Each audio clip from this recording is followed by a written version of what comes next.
with myself, I am a postpartum mom at 33 years before my body was nourished. So I'm going to go ahead and give us the record button, and we'll go ahead and record it, and we'll start. Does it sound good? Unmute. Yeah. Yeah, perfect. Recording in progress. Hi everyone, Cheryl Prince here, and I want to thank you for tuning into My Body, My Health, My Responsibility. Today I'm super, super excited because Rachel and I were having a conversation about, I'm just going to turn off my phone because it's going to go like crazy now that I'm online here, and turned it on for a second, but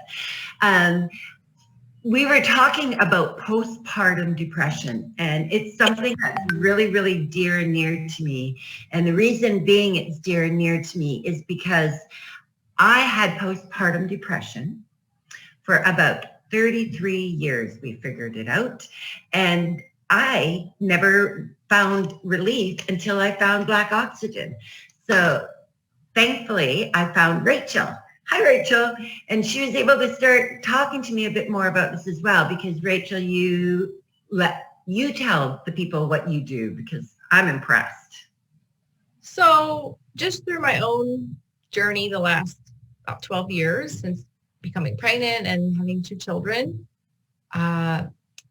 learning through community and my own experience, and then also studying, have learned a lot about actual health, about a woman's cycle being in balance and what that looks like, how to work with herbs and vaginal steaming to support that, and postpartum care and preconception care, and how missing that does seem to be in a lot of the world. Certainly not all of the world, but a lot of the U.S., it seems, is lacking that awareness, and it's coming back. And so I like to educate people and offer services, preconception care services and postpartum care services, to help us remember and begin to bring that back into the way we live. Yeah, we were talking just briefly before then, and it's like bringing the new, or it's like a new way of thinking from the old way of living. And we always used to really look after mama, and we've become totally disconnected from family for whatever reasons, moving around the country. But we've also, I've noticed in the last 2 years, become disconnected from supporting even more so with this shutdown, and talking to other moms about the support systems that are so required postpartum. So it's not just food, it's support, it's stress, it's all these kind of things, but it's something that seldom gets talked about because of an embarrassment or a stigma that, oh no, she must be crazy because she has postpartum depression and she's not really being thrilled at being a mom. So I love having these conversations, and that's not the case with everybody. So let's go into talking about what you offer while you're working with moms who have and are going to have babies. Yeah, so I offer services around helping them look at their relationships, like if it's preconception, it can be exploring healing in relationships, because pregnancy brings an opportunity for this beautiful meditation period almost. So if you can enter that state before a pregnancy and really begin to look at, ancestral healing, your current physical, emotional, mental healing, and just really cultivate that sense of wholeness, and look at how you're resting and your rhythms and eating and feeling, to really explore that in community. And, with someone who can really hold space for you and let you go through that process, and offer supportive practices, tools, like vaginal steaming to balance your cycle would be one practice that I can teach. And of course, incorporating fulvic minerals preconception would be ideal. That'd be amazing. It's foundational nourishment for a woman. I feel like would be essential. Yeah, bringing up that essential nourishment for women, we know that there's certain conditions that happen if the spinal cord, if the woman is malnourished pre going into pregnancy. So folic acid or folate acid. So there's a bunch of acids here we're going to be talking about, but this is a dark acid or a vitamin that comes from dark green leafy vegetables, and it's responsible for bringing the spinal cord together. And we all talk about, oh, you need to have that if you're in a certain age group. So the medical community is saying at least take folate acid. So that's a B vitamin specifically for neurons. And we don't talk about the other stuff, though. We don't talk about the calcium. We don't talk about the potassium, the levels that we need. We don't talk about the sperm counts. We don't talk about the cycle, the stress that goes along with changing of the hormones. None of that comes into play, but just take this one vitamin and that's it. Or at least what I've been finding here in Canada, So it's very... one thing is the answer, kind of narrowed down, which does not make any sense. Yeah. And then and then we got the other thing that comes after, and that's nobody wants to talk about malnourishment after a baby's born. So we have our babies in our tummy for 9 months. I carried my last one for 10, long time. But, they take everything from mom, everything. And then generally when women are starting a family, we have them back to back. Our children, mine were 18 months apart. So I lost everything twice. But, it's not even if we have children, the whole concept of having children, whether motherhood is through adoption, through in vitro, through any of the components that are natural, the birth is natural or C-section.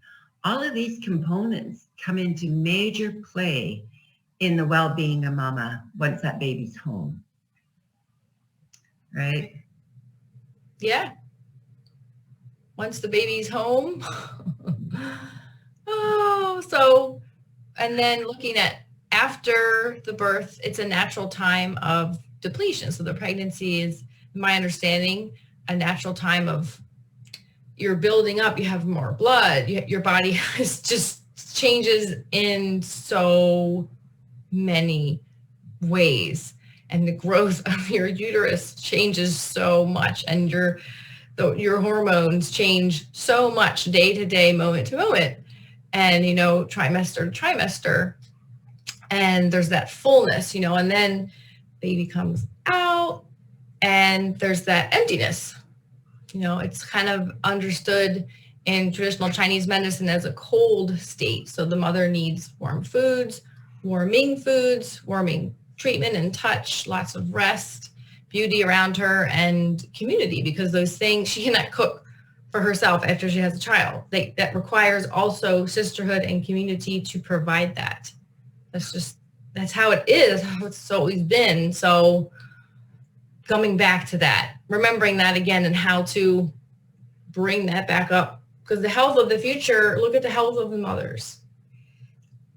You got me on that one. That's I'm always looking at it. So I walk in the woods a lot, and I happen to know that if you have a baby in February, there's a really, really good chance you're going to have postpartum.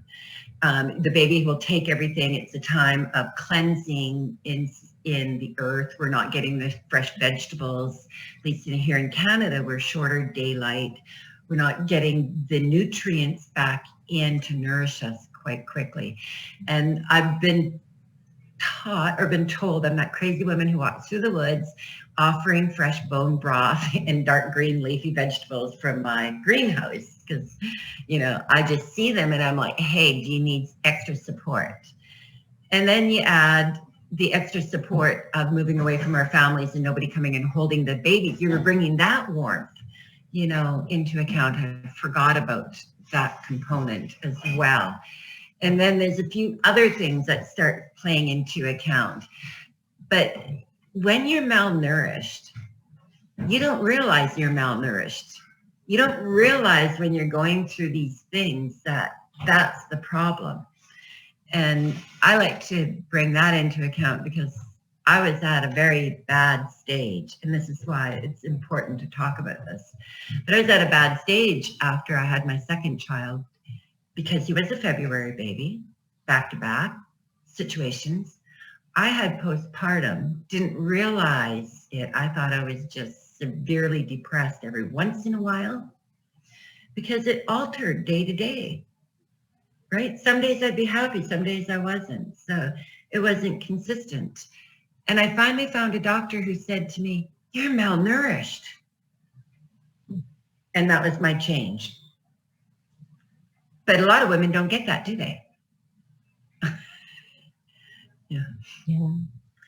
Right. We are malnourished. So we have to understand that. I think that's part of my responsibility component is we're malnourished after we have our baby. So how do we re-nourish ourselves, Rachel?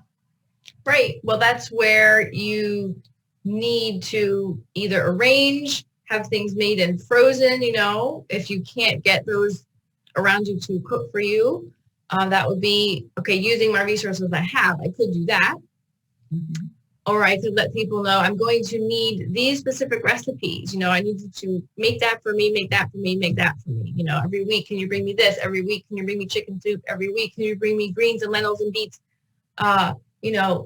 It's very simple, these nutrient-dense foods, letting people know what they are and giving them recipes. And can you make that for me?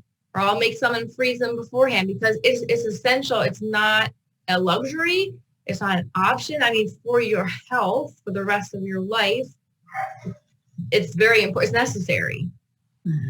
So having that nourishment, the nourishment of the loving presence of people, like you mentioned, the warmth, people coming and holding your little one and being with you and looking you in the eyes and asking, how are you doing? And here's a cup of hot tea. I said, one of the best things you can say to a mom is there anything you need? Is there anything you need? Like, that's a great question. Is there anything you need? Yeah. And listening, these things are absolutely essential. And then what I've learned with introducing the black oxygen, fulvic humic minerals into my life was I was doing the best I could with like bone broth and coconut water and Irish moss. I'm like, where do you get minerals? I could just see my teeth didn't look so good after nursing for almost a year and a half. And like, what do I need? I just knew, being tired, looking at my teeth, like, and knowing that I had grown a child and grown them inside and then grown them outside me through nursing, I need something. And it came across my life at the right time into my life. I need something. What do I need? What do I need?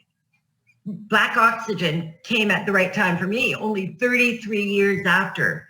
And then I finally got renourished because, motherhood, we have this discussion. Motherhood, it doesn't end when your child moves out. It doesn't end when you finish nourishing them through your breast milk. It is a lifelong journey. Yep. It is always going to have stressors in your body of some sort because you can't be connected with a disconnection, right? So we're going to be malnourished. We need to be relaxed. But I love black oxygen because it did exactly that. It nourished me, but it also balances the endocrine system, right?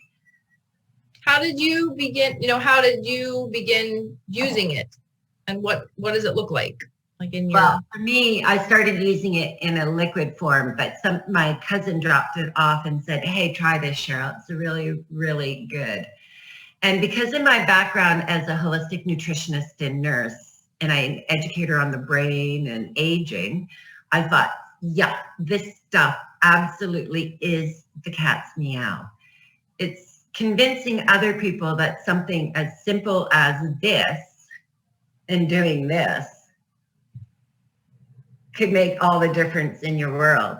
But I will say that probably within the first week of using this, I changed from being a serious, responsible mom, believe it or not, to a happy, joyful mom, because I realized I was finally nourished.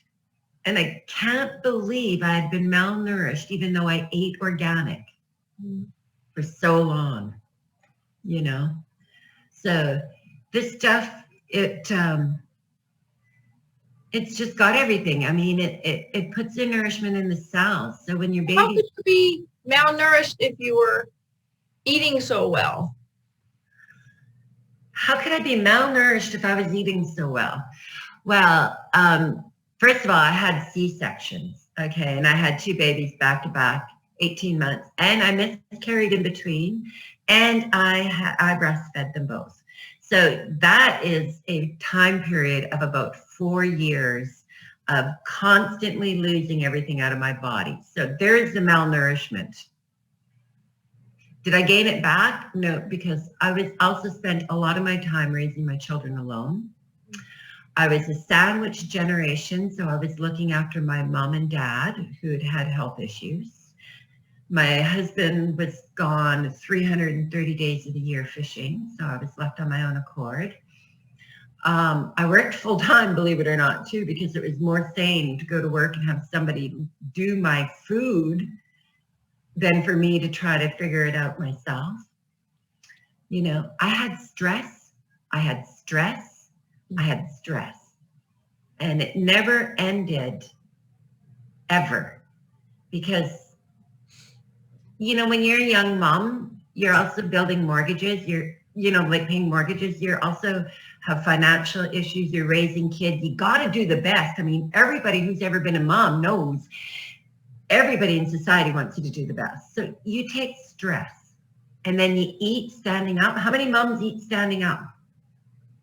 Or take a bite? Or just maybe, I'm just going to finish your plate, right? Your kid's plate before it goes in the dishwasher, and then you're off to the next thing. Your digestive system doesn't have time to relax.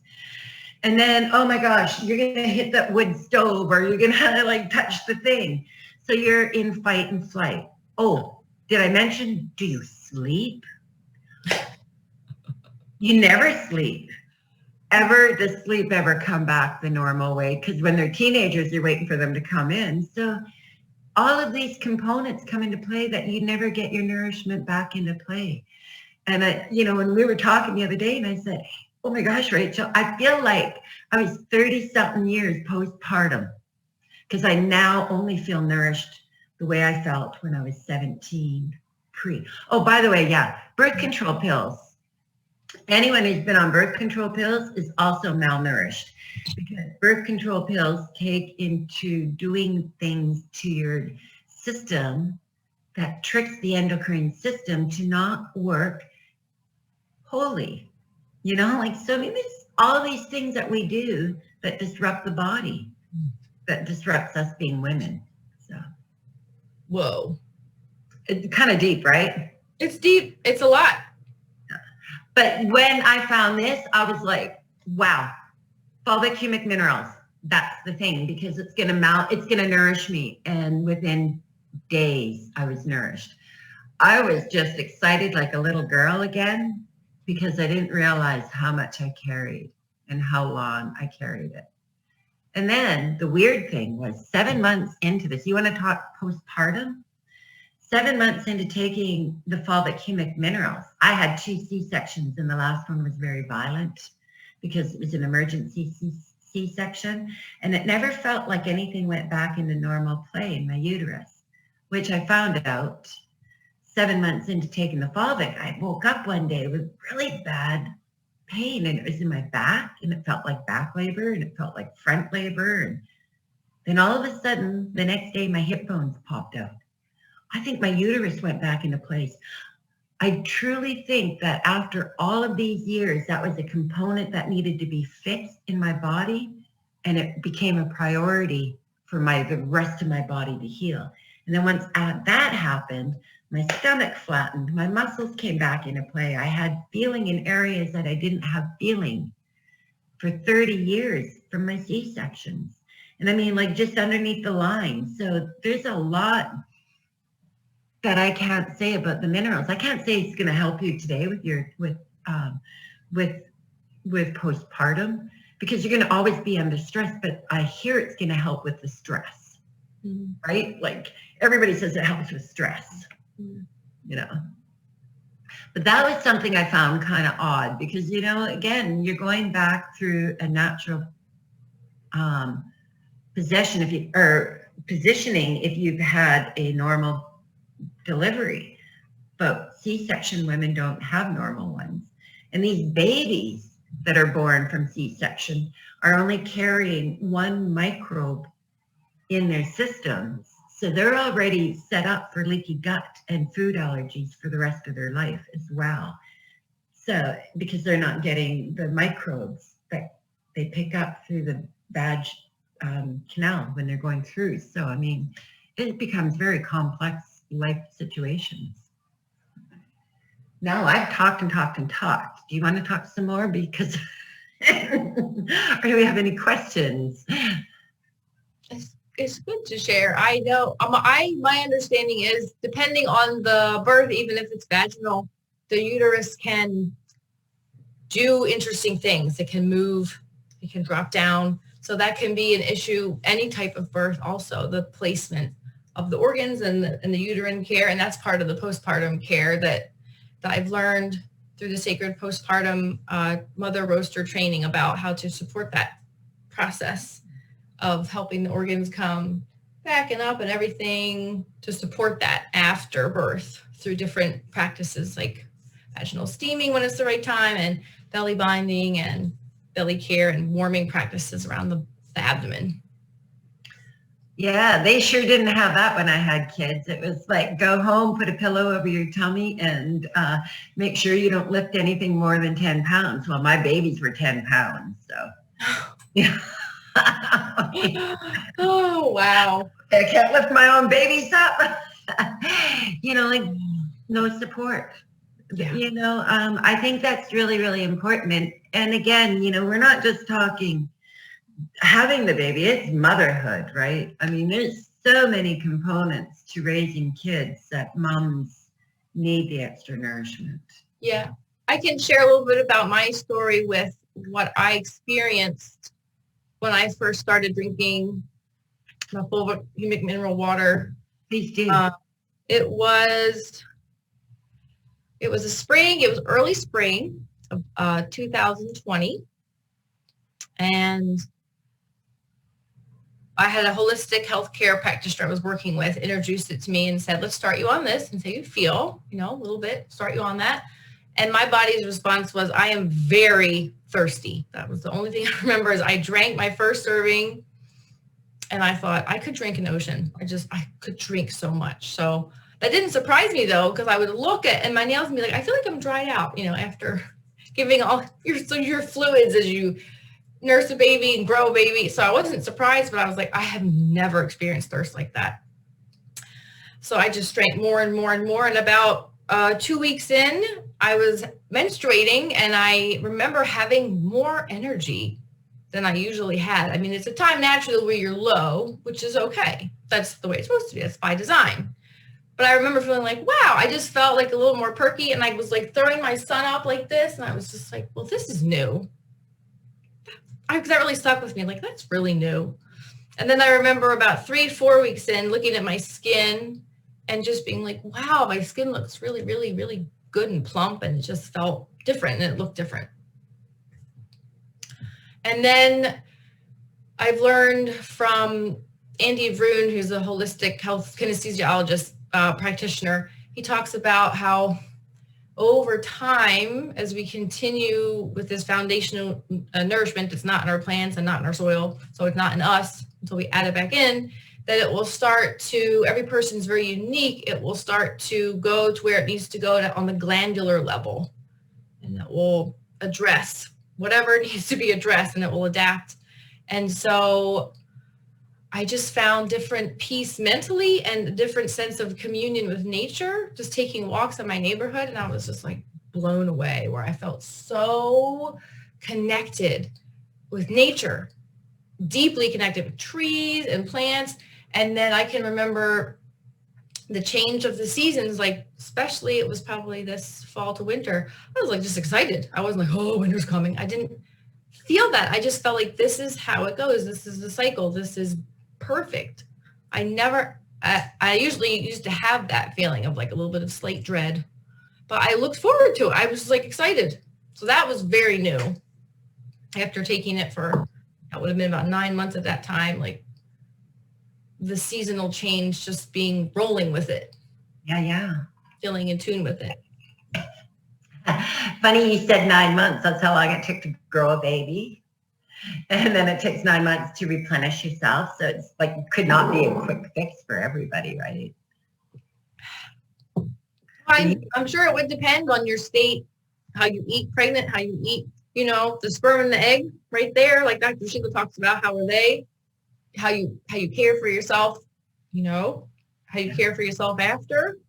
I wonder, how it is for every woman. It's got to be unique for every woman, depending on, and like stress drains us, even if we eat great, but we're always stressed. Oof, we can't digest very well.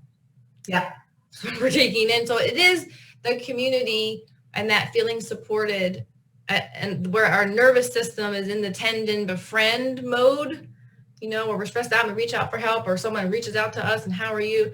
That's like the sweet spot for nourishment. Yeah. Like the heart nourishment. Yeah. Yeah. And you got something like digestion does not work with stress. And standing up and eating and running around does not work with nourishing the body back up. And then, sleep was my first one, actually. Yeah. I slept the first night I took it. I slept and I woke up and I was like, wow, do I ever feel pretty good? And then the second night I was like, oh my gosh, I feel amazing. And I had a neck injury and I went like this and took my pajamas off and I was like, I haven't been able to even lift my shoulders, like my arms, for 5 years since a car accident. And that was it. I was hit with running. The different things I feel and notice as I've been taking it, well, are amazing. One of my neighbors said to me, hey, Cheryl, I went off of it for 2 weeks because somebody says to me, go off of all supplementation for 2 weeks.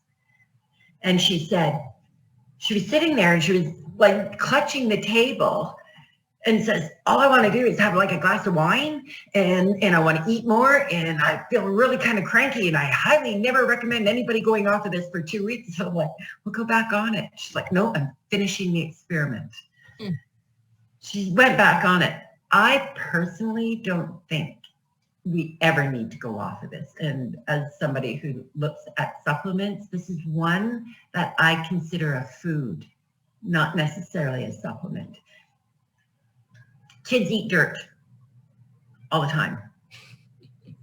That reminds me of my neighbor. We had her over. Her son was like 15 months and we were looking back in my garden and he literally, I remember seeing him, I had a pile of like peat moss and he just took it and he just, black teeth, and he just went like 2 mouthfuls. Yeah, I remember that. Yeah, he was very happy. He was like, I need to do that. You're actually the third person who's told me that somebody's neighbor kid came over and started eating dirt. And, my mom used to say that when she nursed in the prairies, that the little kids who were the most malnourished would go outside and lick the snow.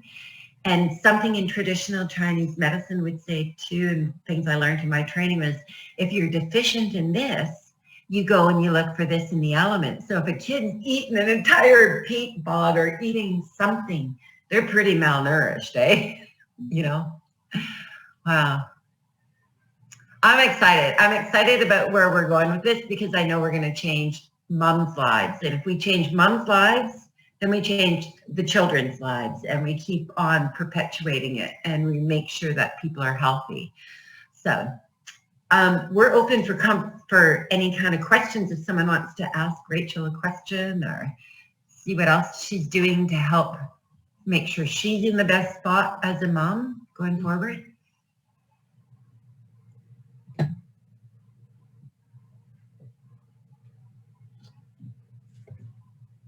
Well, we're pretty quiet. So do you think you would take this while you were breastfeeding and or while you were pregnant as well? Have you heard anything on that component of the black ox? Yes, there's on the site but in their questions or frequently asked questions in Q&A, it talks about if you are pregnant, is it safe to take? And the recommendation is it's safe to take, check with your practitioner, start very low and very slow, because if pregnancy is as it is, you're giving a lot of yourself, and what we are giving, we need to replenish, and what we need to replenish with is not in our soil, sadly, anymore. Then taking the fulvic really helps at the trace minerals and oxygenation, and also it structures the water. It really enhances the energy of the water and grounds it. It really replenishes the mom so she can then continue to give. Mm-hmm. So, and then as nursing is the same. So if you haven't been on it and your little one's 4 months old and you're, how do I start? The recommendation is a lot of people have found it helpful to soak your feet with the fulvic powder for about a week, and then very slowly start taking it in consultation with your healthcare practitioner, as you should, always. But that's been found to be gentle and safe and good, because you're nursing, you're giving your life, your life force to your little one through your milk. Yeah. So to have that, it's foundational. That's the word I go back to. It's just a foundation that I wonder what I would be like health-wise and mentally and emotionally without this in my life. Like I just wonder what I'd be like right now. It's really interesting. I know I wouldn't be well. I know this has helped my brain immensely, but I had a lot of brain issues. But Charmin has a question here. Go ahead, Charmin. Hi, Rachel. Hi, Cheryl. Hi. So I was wondering if this is the same thing as in the Indian subcontinent they use as shilajit. Shilajit, is it the same thing or is it something different? Because that's also known as the black oxygen. Can you speak to that, Cheryl? Yeah, I can. Actually, it is two different things. And what we're finding coming out is that because of the high, they're not the same. One is live and one is not live. So the shayelite, I believe that's how they say it. Is that correct? In my pronunciation, is not as high in oxygen. It also has a couple different properties in it, but they're now harvesting it at such a rate that it's, from what I understand, you have to be cautious of where your source is coming from, because there's a lot of chemical extraction to get that shayelite. Okay, and where is it? What is it made of? I'm just wondering about that. What is it exactly made of? Ours or the other fulvic acid, the one, yeah. This is peat bog. So it's a live water source product. So it's still a living organism that's like a plant. So it's breathing living organism that is based out of water. So when we ingest it, we're getting the live component of it compared to something that has been in the rock or in a different, which is what we call inorganic or dead. It's not alive. It's not giving us the same amount of life force. And this particular one is coming out of Ontario, and it's a very, very clean source, actually. And I've talked to somebody about it this weekend on why it's such a clean source. And I was just having that conversation with John earlier today too. It's like, and we're taking in molecules. They love to be bound to oxygen. And our source binds a lot of molecules to the oxygen. And because it's alive and water-based, it's carrying way more oxygen so that it carries more bioavailable minerals. Compared to something inorganic that carries less bioavailable oxygen. So the bioavailability of the oxygen is what feeds your mitochondria.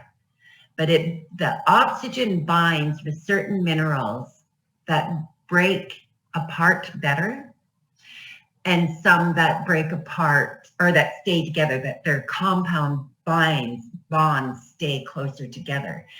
And with our base, most of the oxygen is bound with a trace mineral that is easily broken down in the cellular level. So it drops the oxygen off, and then it comes back in and it picks up the free radical wastage and takes that out of the cell. So that's how it's the regeneration component of it.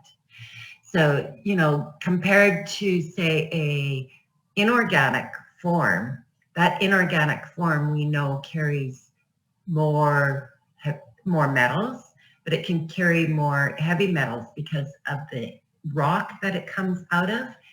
And the bounding of the oxygen is intact, so that and this comes from Pat Miletich, who was very, very formulated in the oxygen component for tissues. The inorganic form only brings us 12% because it's bound with those minerals that don't serve the body. And then it stays with those minerals that don't serve the body, and it comes back out as a whole component. Where ours doesn't bind with those minerals, those same type of minerals. So we have the extra oxygen that feeds the mitochondria, which helps pick up more free radicals on its way out. Thank you. Thank you for the detailed answer. You're welcome. I am all about details. I really apologize, but it's just really kind of an important thing because I've been reading a lot of different things on the internet about the various products. And I want to make it very clear that because ours is a live, organic product, it doesn't carry the same component in the way the bonds work in the chemical elements coming apart in the body. So, yeah, there's been a breakdown in the composition, and I've seen pretty much a list of a lot of the plants that were in the peat bog, some of which might not be in existence anymore because it's 60,000 years old, that all these plants have settled, and a lot of the list of the trace minerals. I've seen, you can see it listed out. That's yeah. To see. And, the funny thing is, too, that I like about this is because it is in 60,000-year-old peat bog, right? But it was also went through the ice age, and the bottom component of that carries an iodine that I've only ever seen that iodine bioavailable now in the Andes salt, where it's still breaking down from the ice age. And we have that iodine in our peat bog iodine. And that kind of excites me because that is the iodine that's actually compatible to our thyroid, regardless of whether you're hyper, autoimmune in the thyroid, compared to some of the other iodines that are coming out of other sources, because they're not as compatible to every component of the thyroid. Wow. Something else that gets whacked out of component when mama's having a baby too is her whole endocrine system just goes for, takes everything out of there, right? And what is the role of the endocrine system, and in like a nutshell? So the endocrine system is 100% related to the nervous system that goes to the central brain. So we have the pituitary, which gets the messages coming from the central nervous system to throw out the right hormones to whichever endocrine gland it requires. And so it goes either through the pituitary, the thyroid, to the adrenals, or it can go through the adrenals, could get stuck somewhere. And any component of one of the glandular systems being off is going to throw the entire endocrine system off. And so Fulvic humic minerals actually balances the entire gland system for several different reasons, but it doesn't take them individually like what medicine does. It takes it collectively as the entire hormone or messengers or texting service, I call it like, hey, I'm just going to send this message off to the adrenals to pump up this hormone to do this situation in the body, right? So, yeah. It's interesting enough, though, like you were saying to what Randy said, our glandular system is also in the most delicate fats in our body that are the most susceptible, and I always point to the thyroid, most susceptible to heavy metals. So when you have something going on, the heavy metals stay in that glandular fat tissue, and it needs to be pulled out of there as well. So this is why I love Fulvic for the endocrine system and the chelation aspect, because it delicately removes those heavy metals that are there. Better out than in. Get out. Yeah. I'm always out, better out than in. Yeah. So some people get digestive system problems when they start taking Fulvic, and that's the other thing. It's better out than in. I used to do the bowel care, right? And we'd be like, you want to get rid of things instead of holding on to them, especially when we're removing things that aren't working in the body. Yes, Lori. Hi. Hi, great information, guys. This is great. I just wanted to ask you, do you have any more information on the umbilical cord and that kind of thing, like transferring the nutrients and stuff? So I personally seen something on that, and I had never heard of this before. Rachel, have you heard of putting fulvic humic minerals in the umbilical cord area of the mama in the belly button to transfer it over? And Leslie, I know you actually had a name for what that is called. Unless you know it, Rachel. Do you, like the concept of the belly button being this really powerful center was like, that's been established, but the name for it and there being glands, that was new information for me that Leslie had shared. Someone's research, and it begins with a P. Pimchoti, maybe. I forget.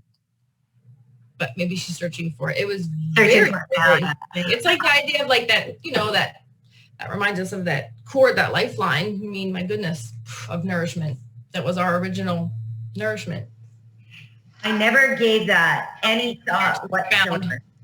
It's called the Pachoti technique. Pachoti technique. You can also do it with essential oils or a combination of essential oils and fulvic. Yeah, so I had only heard of doing it. I had heard it from an acupuncturist, Desiree Mangendog, who suggested to do it when working with a certain, like, it might have been a trust issue. It was a certain challenge, and to apply a certain oil all around the belly button. And I had also done it with moxibustion, my vaginal steaming facilitator. We were working with some spleen issues and helping me use moxibustion to balance things out. And she recommended to do it certain parts below the belly button with the conception vessel and then around the belly button. And it was emotionally powerful. Even like having massages around that area, like craniosacral work and different massages, can bring out a lot of emotions. Yeah. I don't know yet, physically, but I've heard a lot of like emotional responses in that area.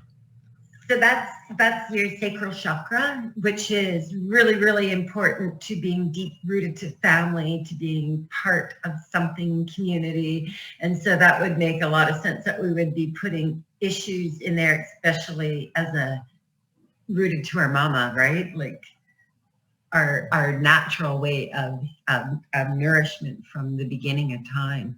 So mine hurts right now because I've done a bunch of sit-ups. So I'm like, maybe I need to put some of that stuff in there just to get a padding going or something. Yeah.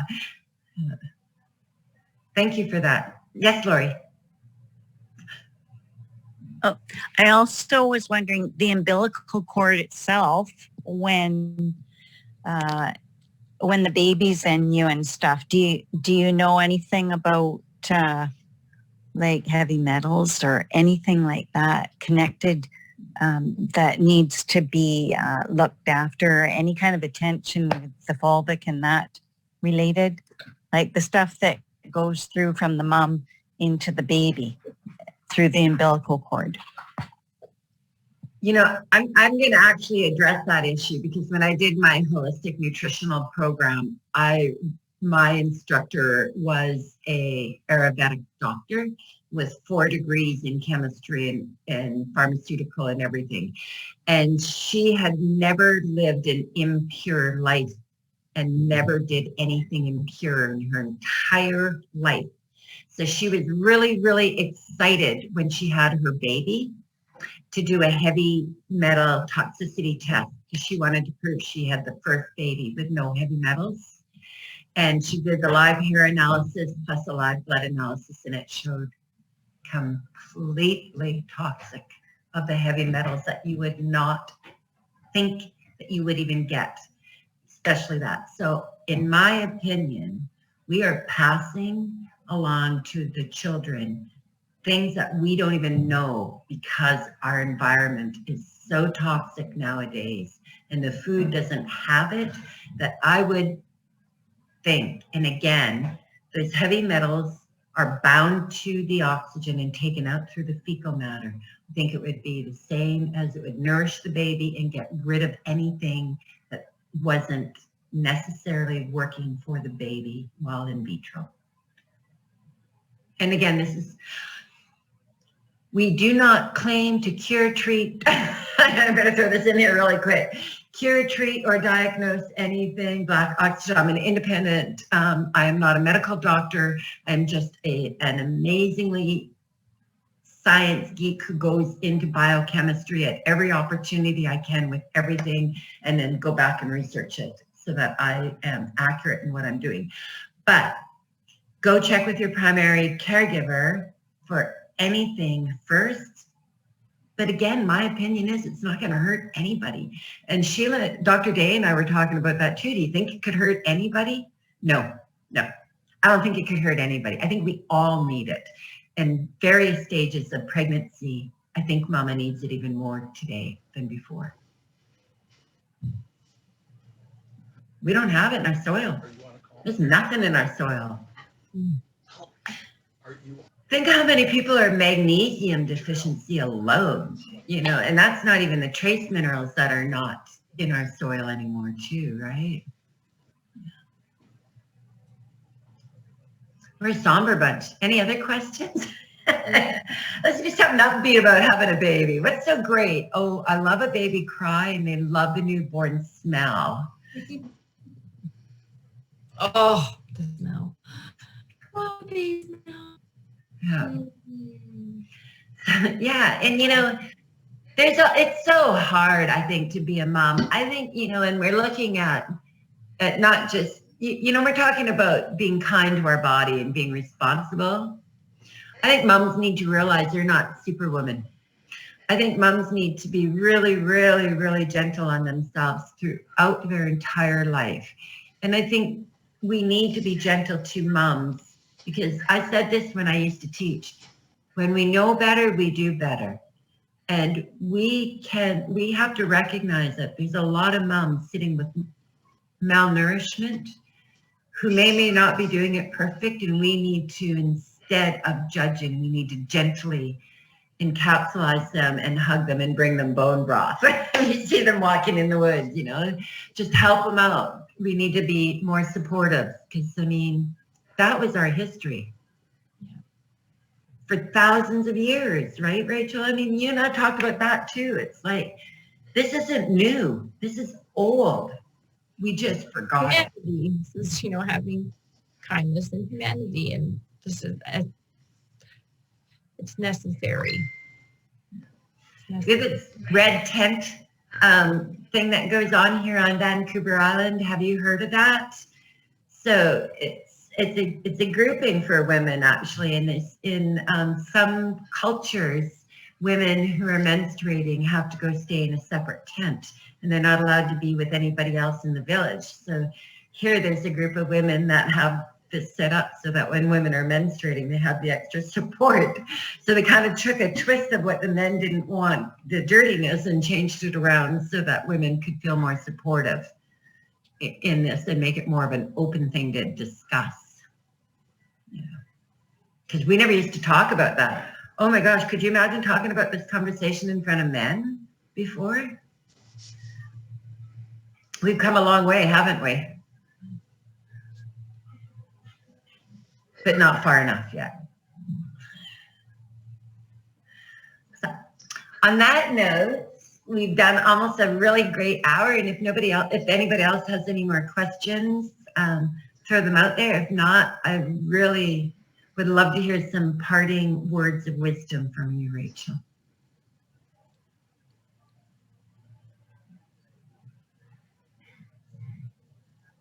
Looks like we're good for your words of wisdom.